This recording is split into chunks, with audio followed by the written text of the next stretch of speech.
দেখো কেই না বা চায় যে বাইরের খাবারটা না খেতে, আর আমরা কিন্তু সবসময় চাইলে তো আর বাইরের খাবারটা খেতে পারি না। তাই জন্য আজকে কিন্তু বাইরের মতো করে বাড়িতে পেয়ারা মাখা করবো, যেহেতু দোকানে যেমনটা আমরা পেয়ারা মাখা খেতে পারি তেমনটা। আর প্রথমে কিন্তু আমি ছাদে চলে এসেছি, আর এখান থেকে এসে কিন্তু আমাদের যে পেয়ারা গাছ আছে তার থেকে কিন্তু একটা পেয়ারা পাবো। আর ভিডিওটা কিন্তু আজকে না অনেক কদিন হয়ে গেছে, যেহেতু বাড়িতে কেউ নেই, মানে মা বাবার বাড়িতে নেই, অনেক দিন হয়ে গেছে, ওনাদের একটু শরীরটা খারাপ। তো তোমরা সবাই একটু পে করো যাতে আমার মা বাবা খুব তাড়াতাড়ি সুস্থ হয়ে বাড়িতে ফিরে আসে।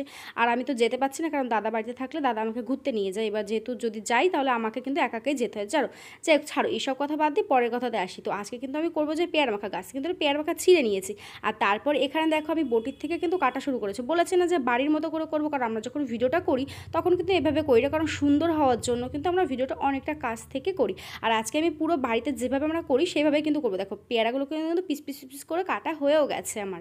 একটা পেয়ারা কেটে তো নিয়েছিলাম, কিন্তু ভাবছিলাম যে একটা পেয়ারাতে কি হবে, কারণ এখানে কিন্তু শুধু আমি একা নেই, মানে আমার ক্যামেরার পেছনে কিন্তু আরও 2-3 জন আছে। পরে তোমাদেরকে ওদের সাথে একটু দেখা করিয়ে দিচ্ছি।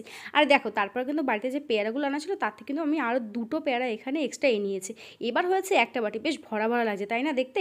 এবার চলো কি কি করব সেটাকে তোমাদেরকে দেখাচ্ছি। আর এই যে ছিল ফার্স্টে কিন্তু আমার হাতে ধনে পাতা, কারণ যেটা দিলে কিন্তু পেয়ারা পাকাতে দারুণ একটা স্মেল আসবে, আর তার সাথে সাথে কিন্তু খেতেতে কিন্তু দারুণ টেস্ট আসবে। এই দেখো আমি একটা হাতে নোড়া নিয়ে নিচ্ছি, যাতে আমার প্রচুর পরিমাণে হাসি পাচ্ছিল, কারণ নোড়া দিয়ে কাজ বাজ করতে তেমন বেশি একটা আমার ভালো লাগে না। আর এরপরে কিন্তু যে ধনেপাতা আর কাঁচা লঙ্কাগুলো ছিল এগুলো কিন্তু আমি একটু থেতলে নিচ্ছিলাম, কারণ এইভাবে কিন্তু আজকের মাখাটা হবে। আর দেখো পুরোটা নেওয়ার পরে কিন্তু ফিনিশিং হয়েছে। ভাবছিলাম যে এতগুলো লঙ্কাটা দেওয়াটা কি উচিত হবে, কারণ আমার সাথে কিন্তু আরও বাচ্চা বাচ্চা বোনরাও আছে।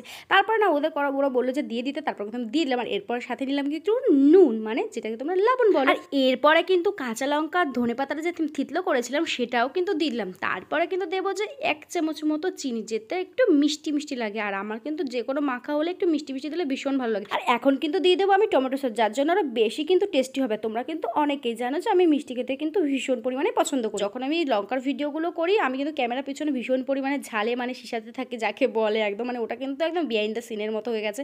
আর এরপরে কিন্তু দিয়ে দিচ্ছিলাম একটু কাসুন্দি।